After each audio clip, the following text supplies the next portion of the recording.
हाँ जी बच्चों, अज आप यूनिट बी 4th यूनिट का बी चैप्टर शुरू करन जा रहे हैं। चैप्टर का नाम है अल्टरनेटिंग करंट। तो सब तो पहला तो यदि इंट्रोडक्शन अल्टरनेटिंग करंट की। देखो बेटा, जोड़ा हुण तक आप करंट पढ़ते आए हैं उसनों कहते सी डायरैक्ट करंट, डायरैक्ट करंट या फिर शॉर्टकट च बोलते सी DC या फिर स्टेडी करंट। स्टैडी करंट मीनस जोड़ा स्टैडी होवे, मीनस जोड़ा की होवे कॉन्सटेंट होवे, जिस दी वैल्यू चेंज नहीं होंदी। ये अपना एग्जाम्पल है बैटरी से विचों जोड़ा करंट होंदा है। कार की जिवें बैटरी है, घर के इन्वर्टर की जिहड़ी बैटरी है, सैल दे विच जोड़ा करंट होंदा है वह डायरैक्ट करंट होंदा है। इसनूं असीं DC करंट कहने हैं, DC कह दिंदे हैं। लेकिन जोड़ा अपने घरां दे विच हुंदा है, घरां दे विच सप्लाई हुंदी है, वो की हुंदी है आल्टरनेटिंग, आल्टरनेटिंग करंट। ਆਪਾਂ ਇਹਨੂੰ ਲਿਖ ਸਕਦੇ ਹਾਂ AC ਸ਼ਾਰਟ ਫਾਰਮ ਚ AC ਅਲਟਰਨੇਟ। ਇਹ ਕੀ ਕਰਦਾ ਹੈ? ਇਹ ਕਨਸਟੈਂਟ ਨਹੀਂ ਹੁੰਦਾ, ਇਹ ਵੇਰੀ ਕਰਦਾ ਹੈ, ਸਟੱਡੀ ਨਹੀਂ ਹੁੰਦਾ, ਇਹ ਚੇਂਜ ਕਰਦਾ ਹੈ। ਆ ਤੁਹਾਨੂੰ ਗ੍ਰਾਫ ਸਮਝਾਇਆ ਪਿਆ। ਇਹ ਗ੍ਰਾਫ ਹੈ ਕਰੰਟ ਵਰਸਸ ਟਾਈਮ। मीनस जिमें जिमें टाइम इनक्रीज़ करता है करंट इनक्रीज़ करता है, जिमें जिमें टाइम डिक्रीज़ करता है करंट डिक्रीज़ करता है, फिर टाइम नैगेटिव हो जाता है, फिर वध जाता। मतलब ये ग्राफ है। मतलब तार दे विच तां करंट सेम डायरैक्शन च जाता है, पहला मैगनीट्यूड हौली हौली वधदा है, मैक्सिम हुंदा है, फिर घटदा है, डायरैक्शन नहीं बदलती, लेकिन कुछ टाइम बाद फिर उसकी डायरैक्शन उल्टी हो जाती है, फिर इधर नूं वधदा है, मैक्सिम हुंदा है, फिर घटदा है, फिर सेम डायरैक्शन। मतलब इलैक्ट्रॉन्स एवें मूव इधर इधर इधर इधर इस तरह मूवमेंट करे जाते हैं। तो ग्राफ जोड़ा है ये रिप्रजेंटेशन है ग्राफ का अल्टरनेटिंग करंट। तो तुसी पढ़िया होएगा बच्चों, ये साइन का ग्राफ भी होंदा है। तो इसलिए अल्टरनेटिंग करंट को आप रिप्रजेंट कर सकते हैं sine form they which I is equal to I0 into sine of omega into T। हुण ओमेगा क्या है? ओमेगा की हुंदी बच्चों angular velocity. Omega is called angular velocity. Omega is equal to 2 pi nu, and nu क्या हुंदी है? Frequency. And nu which is reciprocal of time period. Capital T क्या है? Time period. तो I नू मैं लिख सकदा I0 into sine of 2 pi by T into small t। Omega की थां ते वैल्यू पुट की जा सकती है new the 2 pi by T। ठीक है जी। तो ये है अल्टरनेटिंग करंट। तो जो करंट अल्टरनेट करता तो वोल्टेज भी अल्टरनेट होंदी है। अल्टरनेटिंग वोल्टेजेस, वोल्टेजेस नूं आपां E ना लिख सकते हैं, E is equal to E0 sine of omega T, या V is equal to V0 sine of omega T। E0 क्या है? इसनूं कहने आ peak EMF maximum, and I0 क्या है? इसनूं कहने आ मैक्सिमम या फिर पीक करंट। जो भी अल्टरनेट करता तो मैक्सिमम वैल्यू कितनी है उसनूं आपां पीक करंट या फिर पीक EMF कहा जाता है। ओके, ये पिक्टोरियल रिप्रजेंटेशन है। एक गल याद रखियो, किसी बुक दे विच जिवें साइन फंक्शन है तो ग्राफ इस तरह का भी हो सकता अल्टरनेटिंग करंट का। ये की फर्क है? ये साइन नाल रिप्रजेंट होएगा। ये वाला graph I is equal to I0 cos of omega T, क्योंकि कॉस का ग्राफ है, ये साइन का ग्राफ है, इसलिए इन्हू साइन नाल रिप्रजेंट करता। लेकिन अल्टरनेटिंग करंट दे विच एवें है, जो time T is equal to 0 current maximum भी हो सकता ना, फिर टाइम वधन नाल करंट घट सकता। तो ये भी अल्टरनेटिंग करंट ही रिप्रजेंटेशन है। ਤਾਂ ਕੋਸ ਨਾਲ ਵੀ ਰਿਪਰੈਜ਼ੈਂਟ ਕਰ ਸਕਦੇ ਹਾਂ ਆਲਟਰਨੇਟਿੰਗ ਕਰੰਟ ਨੂੰ, ਤੇ ਸਾਈਨ ਨਾਲ ਵੀ ਰਿਪਰੈਜ਼ੈਂਟ ਕਰ ਸਕਦੇ ਹਾਂ ਆਲਟਰਨੇਟਿੰਗ ਕਰੰਟ ਨੂੰ। ਬੱਚੋ ਤੁਹਾਨੂੰ ਡੀਸੀ ਸੋਰਸ ਦਾ ਸਿੰਬਲ ਦੱਸਿਆ ਸੀ ਪਹਿਲੇ ਇਲੈਕਟ੍ਰੋਨ ਇਲੈਕਟ੍ਰਿਸਿਟੀ ਚ। ਡੀਸੀ ਸੋਰਸ ਦਾ ਸਿੰਬਲ ਹੁੰਦਾ ਆ ਪੋਜ਼ਿਟਿਵ ਟਰਮੀਨਲ ਹੈ, ਇਹ ਨੈਗੇਟਿਵ ਟਰਮੀਨਲ ਹੈ। ਇਹ ਡੀਸੀ ਸੋਰਸ ਹੈ ਜਿਹਨੂੰ ਸੈੱਲ ਕਹਿ ਦਿੰਦੇ ਆ। ਇਹ ਕਾਂਸਟੈਂਟ ਕਰੰਟ ਸਰਕਟ ਚ ਸਪਲਾਈ ਕਰਦਾ ਹੈ। ਲੇਕਿਨ ਏਸੀ ਸੋਰਸ ਦਾ ਸਿੰਬਲ ਕੀ ਹੋਏਗਾ? ਏਸੀ ਸੋਰਸ ਦਾ ਸਿੰਬਲ ਚੱਕਰ ਲਾ ਕੇ ਆ ਚੱਕਰ ਪਾ ਦਾਂਗੇ, ਆਹ ਸਾਈਨ ਵੇਵ ਦਿਖਾ ਦਿੰਦੇ ਆ ਵਿੱਚ। ਇਹ ਕੀ ਆ ਗਿਆ? ਏਸੀ ਸੋਰਸ ਦਾ ਸਿੰਬਲ। ਇਹ ਕੀ ਸਪਲਾਈ ਕਰਦਾ ਹੈ? ਆਲਟਰਨੇਟਿੰਗ ਕਰੰਟ। ਨਾ ਅੱਗੇ ਹੈ ਸਾਡੇ ਕੋਲ topic, very important topic, advantages and disadvantages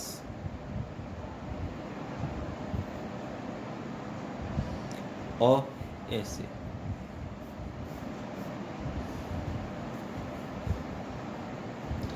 ਮੈਂ ਤੁਹਾਨੂੰ ਪਹਿਲਾਂ ਦੱਸਿਆ ਆਪਣੇ ਘਰਾਂ ਦੀ ਸਪਲਾਈ 'ਚ ਕਿਹੜਾ ਕਰੰਟ ਹੁੰਦਾ? AC ਹੁੰਦਾ ਕਿ DC?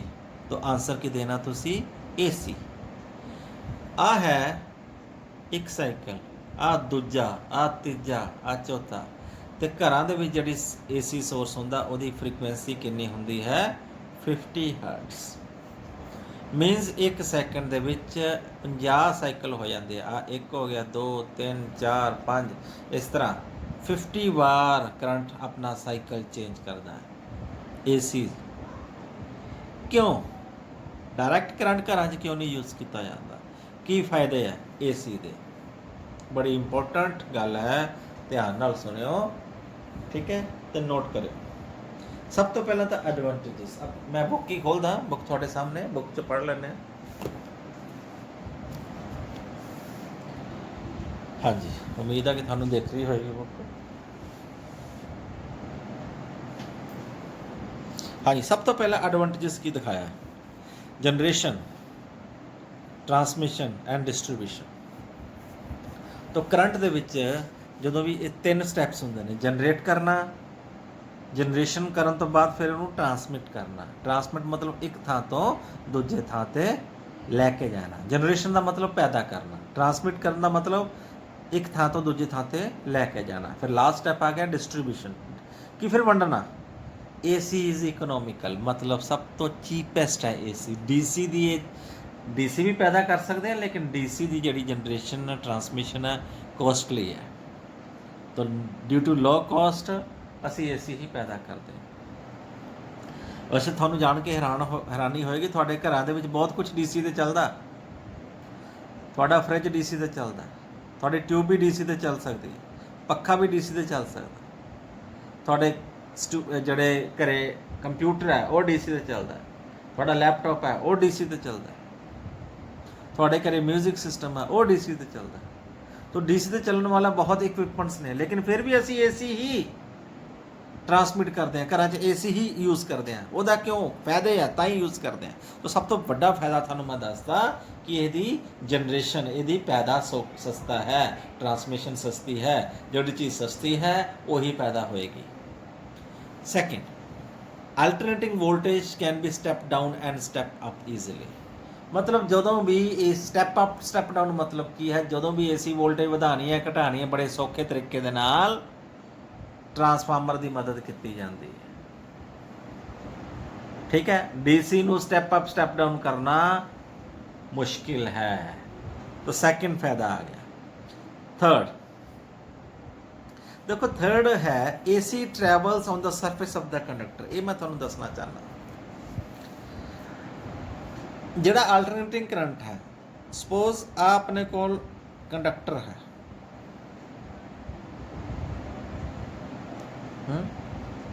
ਹੁਣ ਇਸ ਕੰਡਕਟਰ ਦੇ ਵਿੱਚ ਜਦੋਂ ਆਲਟਰਨੇਟਿੰਗ ਕਰੰਟ ਜਾਂਦਾ ਹੈ, ਉਹ ਕਿੱਧਰੋਂ ਦੀ ਜਾਂਦਾ ਹੈ? ਸਰਫੇਸ ਤੋਂ, ਬਾਹਰਲੇ ਪਾਸਿਓਂ। ਮੈਕਸਿਮਮ ਕਰੰਟ ਸਰਫੇਸ ਤੋਂ ਲੰਘਦਾ, ਅੰਦਰੋਂ 0 ਕਰੰਟ ਹੁੰਦਾ, ਇਹਦੇ ਅੰਦਰਲੇ ਪਾਸੇ ਨੋ ਕਰੰਟ। ਉਹਦਾ ਆਪਾਂ ਨੂੰ ਕੀ ਫਾਇਦਾ ਹੈ? ਅਸੀਂ ਜਦੋਂ ਵੀ ਮੈਨੂਫੈਕਚਰਿੰਗ ਕਰਨੀ ਹੈ ਬਾਹਰਲੇ ਪਾਸੇ ਜਿਹੜੀ ਵਾਇਰ ਹੈ ਉਹ ਆਪਾਂ ਵਧੀਆ ਕੁਆਲਿਟੀ ਦੀ ਬਣਾ ਲੈਂਦੇ ਹਾਂ, ਕਾਪਰ ਯੂਜ਼ ਕਰ ਲੈਂਦੇ ਹਾਂ ਬਾਹਰਲੇ ਪਾਸੇ, ਅੰਦਰਲੇ ਪਾਸੇ ਜੋ ਕਰੰਟ ਤਾਂ ਪਾਸ ਕਰਨਾ ਹੀ ਨਹੀਂ, ਫਿਰ ਲੋ ਕੁਆਲਿਟੀ ਵਾਇਰ ਯੂਜ਼ ਕਰੋ, ਸਟੀਲ ਯੂਜ਼ ਕਰੋ। ਤਾਂ ਪ੍ਰੋਪਗੇਸ਼ਨ 'ਚ ਆਪਾਂ ਟਰਾਂਸਮਿਸ਼ਨ ਦੇ ਵਿੱਚ ਕੀ ਕਰਦੇ ਹਾਂ, ਇਹਦੇ ਨਾਲ ਆਪਣਾ ਖਰਚਾ ਘਟਾ ਸਕਦੇ ਹਾਂ। ਡੀਸੀ ਚੇਂਜ ਨਹੀਂ ਕਰ ਸਕਦੇ, ਡੀਸੀ ਅੰਦਰੋਂ ਵੀ ਉਵੇਂ ਜਾਂਦਾ, ਬਾਹਰੋਂ ਵੀ ਉਵੇਂ ਜਾਂਦਾ। ਤਾਂ ਮਟੀਰੀਅਲ ਡੀਸੀ ਦੀ ਵਾਇਰ ਬਣਾਉਣੀ ਹੈ, ਬਾਹਰੋਂ ਤੇ ਅੰਦਰੋਂ ਸੇਮ ਕੁਆਲਿਟੀ ਦੀ ਬਣਾਉਣੀ ਪੈਣੀ ਹੈ। ਤਾਂ ਇੱਥੇ ਕੀ ਕਰ ਸਕਦੇ ਹਾਂ ਆਪਾਂ, ਬਾਹਰੋਂ ਅੱਛੀ ਕੁਆਲਿਟੀ ਦੀ ਕਾਪਰ ਦੀ ਯੂਜ਼ ਕਰ ਲਓ ਤੇ ਅੰਦਰਲੇ ਪਾਸੇ low quality cheaper material use ਕੀਤਾ ਜਾ ਸਕਦਾ। ਅਗਲਾ ਪੁਆਇੰਟ ਹੈ AC can reach distance places without loss of power, electric power। ਮੈਂ ਉਹੀ ਕਿਹਾ ਸੀ ਟਰਾਂਸਮਿਸ਼ਨ ਇਹਦੀ ਫਾਇਦੇਮੰਦ ਹੈ, ਕਿਉਂ? ਕਿਉਂਕਿ ਇਹਦੇ 'ਚ ਲਾਸ, ਪਾਵਰ ਲਾਸ ਨਹੀਂ ਹੁੰਦਾ। ਡਾਇਰੈਕਟ ਕਰੰਟ ਤੁਸੀਂ ਛੱਡੋਗੇ ਨਾ, ਆਪਣੇ ਘਰ ਤੋਂ ਛੱਡੋਗੇ ਗਲੀ ਦੇ ਮੋੜ ਤੱਕ, ਉਹ ਖਤਮ ਹੋ ਜਾਏਗਾ, ਉਹ 'ਚ ਪਾਵਰ ਲਾਸ ਬਹੁਤ ਜ਼ਿਆਦਾ ਹੋਣਗੀਆਂ। AC ਦੇ ਵਿੱਚ ਪਾਵਰ ਲਾਸਿਸ ਬਹੁਤ ਘੱਟ ਹੈ।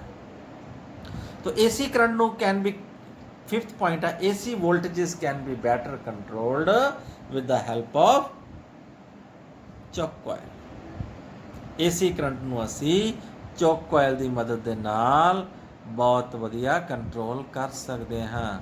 ਤੋ ਦੇਰ ਆਰ ਰੈਕਟੀਫਾਇਰ, ਤੁਹਾਨੂੰ 9th ਯੂਨਿਟ 'ਚ ਪੜ੍ਹਾਵਾਂਗੇ ਰੈਕਟੀਫਾਇਰ। AC ਨੂੰ ਬੜੇ ਆਸਾਨੀ ਨਾਲ DC 'ਚ ਕਨਵਰਟ ਕਰ ਸਕਦੇ ਹਾਂ। There is a device called rectifier. Rectifier ਹਰ ਇੱਕ ਤੁਹਾਡੇ TV 'ਚ ਵੀ ਲੱਗਾ, ਤੁਹਾਡੇ ਲੈਪਟਾਪ 'ਚ ਵੀ ਲੱਗਾ, ਕੰਪਿਊਟਰ 'ਚ ਵੀ ਲੱਗਾ, ਤੁਹਾਡੇ ਮਿਊਜ਼ਿਕ ਸਿਸਟਮ 'ਚ ਵੀ ਲੱਗਾ। ਰੈਕਟੀਫਾਇਰ ਦਾ ਕੰਮ ਕੀ ਹੁੰਦਾ, AC ਨੂੰ DC 'ਚ ਕਨਵਰਟ ਕਰਨਾ, ਕਿਉਂਕਿ ਚਾਹੀਦਾ ਸਾਨੂੰ DC ਆ। TV DC 'ਤੇ ਚੱਲਣਾ, ਲੈਪਟਾਪ DC 'ਤੇ ਚੱਲਣਾ, AC 'ਤੇ ਨਹੀਂ ਚੱਲਣਾ। AC 'ਤੇ ਡਾਇਰੈਕਟ ਲਾ ਦੋਗੇ ਤਾਂ ਸੜ ਜਾਊਗਾ। ਤਾਂ ਫਿਰ ਕੀ ਕਰਦੇ ਹਾਂ ਅਸੀਂ, ਫਿਰ ਉਹਨੂੰ ਰੈਕਟੀਫਾਇਰ ਕਰਦੇ ਹਾਂ, ਮੀਨਸ AC ਨੂੰ DC 'ਚ ਕਨਵਰਟ ਕਰਦੇ ਹਾਂ, ਫਿਰ ਉਹਨੂੰ ਚਲਾਉਂਦੇ ਹਾਂ। ਠੀਕ ਹੈ ਜੀ। ਦੈਨ 7th ਪੁਆਇੰਟ ਹੈ ਇਹਦੇ 'ਚ ਦਿੱਤਾ, AC machines are small in size, ਹੈ ਨਾ, ਛੋਟੇ ਸਾਈਜ਼ ਦੀਆਂ ਮਸ਼ੀਨਸ ਨੇ, and have a longer life and easy to use. AC advantages. तो डिसएडवांटेजेस क्या ਨੇ, ਇਹ ਪੁਆਇੰਟਸ ਤੁਸੀਂ ਨੋਟ ਕਰ ਸਕਦੇ ਹੋ ਬੁੱਕ 'ਚੋਂ, ਲਿਖ ਕੇ ਰੱਖਿਓ, ਪੁੱਛ ਲੈਂਦੇ ਐਗਜ਼ਾਮ 'ਚ। ਤਾਂ ਇਹਦੇ ਨੁਕਸਾਨ ਕਿਆ ਨੇ? AC can be dangerous than DC। AC dangerous ਹੈ। AC ਕੀ ਹੁੰਦਾ ਹੈ, ਜਦੋਂ ਬੋਡੀ 'ਚੋਂ ਪਾਸ ਕਰਦਾ ਹੈ, ਨਰਵਸ ਸਿਸਟਮ ਦੇ ਵਿੱਚੋਂ ਜਿਵੇਂ ਹੀ ਪਾਸ ਕਰਦਾ, ਸਾਡਾ ਨਰਵਸ ਸਿਸਟਮ ਬ੍ਰੇਕਡਾਊਨ ਹੋ ਜਾਂਦਾ, ਸਾਡੀਆਂ ਹੱਡੀਆਂ, ਤੰਤਰ ਪ੍ਰਣਾਲੀ ਕੰਮ ਕਰਨੇ ਬੰਦ ਕਰ ਜਾਂਦੀ ਹੈ। ਮੀਨਸ ਬੋਡੀ ਨੂੰ ਟੱਚ ਕਰ ਗਿਆ ਜੇ ਆਲਟਰਨੇਟਿੰਗ ਕਰੰਟ ਦੀ ਤਾਰ, ਤਾਂ ਸਾਡੇ 'ਚ ਇੰਨੀ ਹਿੰਮਤ ਨਹੀਂ ਰਹਿੰਦੀ ਕਿ ਅਸੀਂ ਉਸ ਨੂੰ ਛੁਡਾ ਲਈਏ। ਉਹ ਕਹਿੰਦੇ ਨਾ ਕਿ ਬਿਜਲੀ ਨੇ ਫੜ ਲਿਆ, ਉਹ ਫੜਿਆ ਨਹੀਂ ਹੁੰਦਾ, ਤਾਰ ਨੂੰ ਹੱਥ ਲੱਗ ਗਿਆ ਤੇ ਤਾਰ ਨੇ ਸਾਨੂੰ ਖਿੱਚਿਆ ਨਹੀਂ ਹੈਗਾ। ਸਾਡਾ ਨਰਵਸ ਸਿਸਟਮ ਫੇਲ ਹੋ ਗਿਆ, ਅਸੀਂ, ਸਾਡੀ ਨਰਵਸ ਸਿਸਟਮ ਦੇ ਵਿੱਚ ਤੰਤਰ ਪ੍ਰਣਾਲੀ 'ਚ ਐਡੀ ਤਾਕਤ ਹੀ ਨਹੀਂ ਰਹੀ ਕਿ ਅਸੀਂ ਆਪਣੇ ਹੱਥ ਨੂੰ ਪਿੱਛੇ ਹਟਾ ਲਈਏ, ਤਾਂ ਨਾਲ ਚਿਮੜਿਆ ਰਹਿੰਦਾ ਹੱਥ। ਤਾਂ ਇਸ ਲਈ AC, ਲੇਕਿਨ DC ਝਟਕਾ ਮਾਰਦਾ, ਡਾਇਰੈਕਟ ਕਰੰਟ ਦੇ ਵਿੱਚ ਡੇਂਜਰਸ ਨਹੀਂ ਹੁੰਦਾ। ਇੱਕ ਹੋਰ ਗੱਲ ਲਿਖੀ ਹੈ ਕਿ ਆਲਟਰਨੇਟਿੰਗ ਕਰੰਟ .√2 ਟਾਈਮਸ ਵੈਲਿਊ ਹੁੰਦੀ ਹੈ। ਮੰਨ ਲਓ ਜੇ 220 ਵੋਲਟ DC, ਮੈਂ ਕਿਹਾ 220 ਵੋਲਟ DC ਦਾ ਝਟਕਾ, ਇੱਕ ਪਾਸੇ 220 ਵੋਲਟ AC ਦਾ ਝਟਕਾ ਲੱਗਦਾ, ਕਿਉਂਕਿ DC ਦਾ ਕਾਂਸਟੈਂਟ ਹੈ, ਡਾਇਰੈਕਟ ਕਰੰਟ ਨੇ ਤਾਂ ਕਾਂਸਟੈਂਟ ਹੈ, ਤਾਂ 220 ਵੋਲਟ ਹੀ ਤੁਹਾਡੀ ਬੋਡੀ 'ਚ ਪਾਸ ਕਰਨਾ। ਲੇਕਿਨ AC ਦੀ ਜੋ ਮੈਕਸਿਮਮ ਵੈਲਿਊ, ਕਿਉਂਕਿ ਉਹ ਆਲਟਰਨੇਟ ਕਰਦੀ ਹੈ, 220 ਤੋਂ ਵੱਧ ਵੀ ਜਾਂਦੀ ਹੈ, 220 ਤੋਂ ਘੱਟ ਵੀ ਜਾਂਦੀ ਹੈ, ਤਾਂ ਆਲਟਰਨੇਟ ਕਰਨ ਦੀ ਮੈਕਸਿਮਮ ਵੈਲਿਊ ਹੁੰਦੀ ਹੈ √2 ਟਾਈਮਸ ਦਾ 220, 311 ਵੋਲਟ ਤੁਹਾਡੀ ਬੋਡੀ 'ਚ ਪਾਸ ਕਰੇਗਾ ਇੱਕ ਟਾਈਮ 'ਤੇ। ਤਾਂ ਨੋ ਡਾਊਟ 311 ਤੋਂ ਘਟੇਗਾ ਵੀ, ਲੇਕਿਨ ਮੈਕਸਿਮਮ ਕਰੰਟ 'ਚ ਵੋਲਟੇਜ ਜਦੋਂ ਤੁਹਾਡੀ ਬੋਡੀ 'ਚ ਪਾਸ ਕਰੇਗਾ, ਤਾਂ ਇਸ ਲਈ ਉਹ ਤੁਹਾਨੂੰ ਜ਼ਿਆਦਾ ਨੁਕਸਾਨ ਪਹੁੰਚਾ ਸਕਦਾ। ਇਸ ਲਈ AC ਜਿਹੜਾ ਹੈ ਉਹ ਮੋਰ ਡੇਂਜਰਸ ਹੈ ਦੈਨ DC। ਸੈਕਿੰਡ ਇਹਦੀ ਡਰਾਬੈਕਸ ਹੈ, ਇੱਕ ਦਰ ਪ੍ਰੋਸੈਸਿਸ, ਇਲੈਕਟ੍ਰੋਲਿਸਿਸ ਪ੍ਰੋਸੈਸਿਸ। ਇਲੈਕਟ੍ਰੋਲਿਸਿਸ ਹੁੰਦੀ ਹੈ ਇਲੈਕਟ੍ਰੋਪਲੇਟਿੰਗ, ਇਲੈਕਟ੍ਰੋਟਾਈਪਿੰਗ, ਇਲੈਕਟ੍ਰੋਫਾਈਨਿੰਗ। ਇਹਦਾ ਮਤਲਬ ਕੀ ਹੁੰਦਾ ਹੈ, ਤੁਸੀਂ ਕੈਮਿਸਟਰੀ 'ਚ ਪੜ੍ਹਿਆ ਹੋਣਾ। ਇਲੈਕਟ੍ਰੋਪਲੇਟਿੰਗ ਦਾ ਮਤਲਬ ਕਿ ਜਿਵੇਂ ਅਮਲਗਮੇਸ਼ਨ ਦਾ ਮਤਲਬ ਕਿ ਮੈਟਲ ਦੇ ਤੁਸੀਂ ਪਲੇਟਿੰਗ ਕਰਨੀ ਹੈ, ਇਲੈਕਟ੍ਰੋਲਿਸਿਸ ਪ੍ਰੋਸੈਸ ਦੇ ਨਾਲ ਉਹਦੇ 'ਚ ਜਿੰਕ ਮਟੀਰੀਅਲ ਦੀ ਲੇਪ ਚੜ੍ਹਾਉਣਾ ਹੈ, ਉਹ ਕੀ ਹੋਏਗਾ, ਕਿਉਂਕਿ ਇੱਕ ਨੂੰ ਐਨੋਡ ਬਣਾਉਂਦੇ, ਇੱਕ ਨੂੰ ਕੈਥੋਡ ਬਣਾਉਂਦੇ, ਤਾਂ ਆਇਨਸ ਉੱਥੇ ਆ ਕੇ ਡਿਪੋਜ਼ਿਟ ਹੋ ਜਾਂਦੇ ਨੇ। ਬਟ ਜੇ ਤੁਸੀਂ ਏਸੀ ਯੂਜ਼ ਕਰਿਆ, ਐਨੋਡ ਕੈਥੋਡ ਤਾਂ ਰਹਿਣਾ ਹੀ ਨਹੀਂ, ਕਿਉਂਕਿ ਉਹਨਾਂ ਦਾ ਸਾਈਕਲ ਬਦਲ ਜਾਣਾ। ਜਿਵੇਂ ਸਾਈਕਲ ਬਦਲੇਗਾ ਤੇ ਡਿਪੋਜੀਸ਼ਨ ਆਇਨਸ ਦੀ ਕਿੱਥੇ ਹੋਏਗੀ, ठीक है ना। अनायन ने जाके एनोड ते डिपोजिट होना, कैटायन ने जाके कैथोड ते होना। लेकिन ना अनायन रहा तो ना कैटायन रहा, वो तो साइकिल बदलेगा। जो साइकिल बदलेगा तो इलेक्ट्रोप्लेटिंग होनी नहीं, तो ये ड्राबैक्स होगा। तीजा इफैक्ट थानू दसिया, AC wire is not uniformly distributed through the cross section है। थानू मैं पहला फायदे च भी दसिया। स्किन इफैक्ट होंदा, स्किन इफैक्ट का मतलब की होंदा कि जिहड़े अल्टरनेटिंग करंट है वो बॉडीज़ के सरफेस चों पास करता है, अंदरों पास नहीं करता। इसे कारण है तुसीं देखिया होना AC की जो तार आप नॉर्मल कॉपर की वायर है घर च देखते हैं, वो छोटिया छोटिया बरीक बरीक किनिया वायरस बनाते हैं इस तरह की। जिवें आ मोटी वायर है, एडी मोटी वायर दे विच अपनियां छोटिया छोटिया किनिया सारिया वायर होंदियां। ਉਹਦਾ ਕੀ ਪਰਪਸ ਆ, ਉਹਦਾ ਇਹੀ ਪਰਪਸ ਆ ਬੱਚੋ, ਕਿਉਂਕਿ AC ਆਲਟਰਨੇਟਿੰਗ ਕਰੰਟ ਹੈ ਬੋਡੀ ਚੋਂ ਪਾਸ, ਆਊਟਰ ਸਰਫੇਸ ਚੋਂ ਪਾਸ ਕਰਦਾ। ਤੇ ਜੇ ਏਡੀ ਮੋਟੀ ਇੱਕ ਮਟੀਰੀਅਲ ਦੀ ਵਾਇਰ ਬਣਾ ਦਾਂਗੇ, ਉਹਨੇ ਸਿਰਫ ਬਾਹਰੋਂ ਪਾਸ ਕਰਨਾ, ਅੰਦਰੋਂ ਤਾਂ ਪਾਸ ਨਹੀਂ ਕਰਨਾ। ਉਹਦਾ ਸਰਫੇਸ ਏਰੀਆ ਵੱਧ ਗਿਆ, ਛੋਟੀਆਂ ਛੋਟੀਆਂ ਬਰੀਕ ਬਰੀਕ ਕਿੰਨੀਆਂ ਸਾਰੀਆਂ ਵਾਇਰ ਬਣਾ ਲੀਆਂ, ਉਹਦੇ ਨਾਲ ਕੀ ਹੈ ਸਰਫੇਸ ਏਰੀਆ ਵੱਧ ਗਿਆ, ਜਿਹਦੇ ਨਾਲ ਕਿ ਜ਼ਿਆਦਾ ਆਲਟਰਨੇਟਿੰਗ ਕਰੰਟ ਪਾਸ ਕਰੇਗਾ। ठीक है। एंड लास्ट पॉइंट जोड़ा ये दिता है वो है marking on scales of AC are not uniform और equidistance from for small measurements.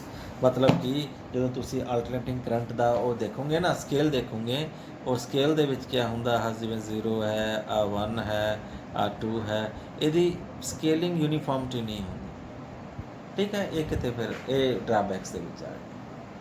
Okay, thank you. Introduction सी अल्टरनेटिंग करंट दी। ठीक है, अगे आप डेरिवेशनस करांगे, इन्हूं चंगी तरह पढ़ लियो। Thank you, have a nice day.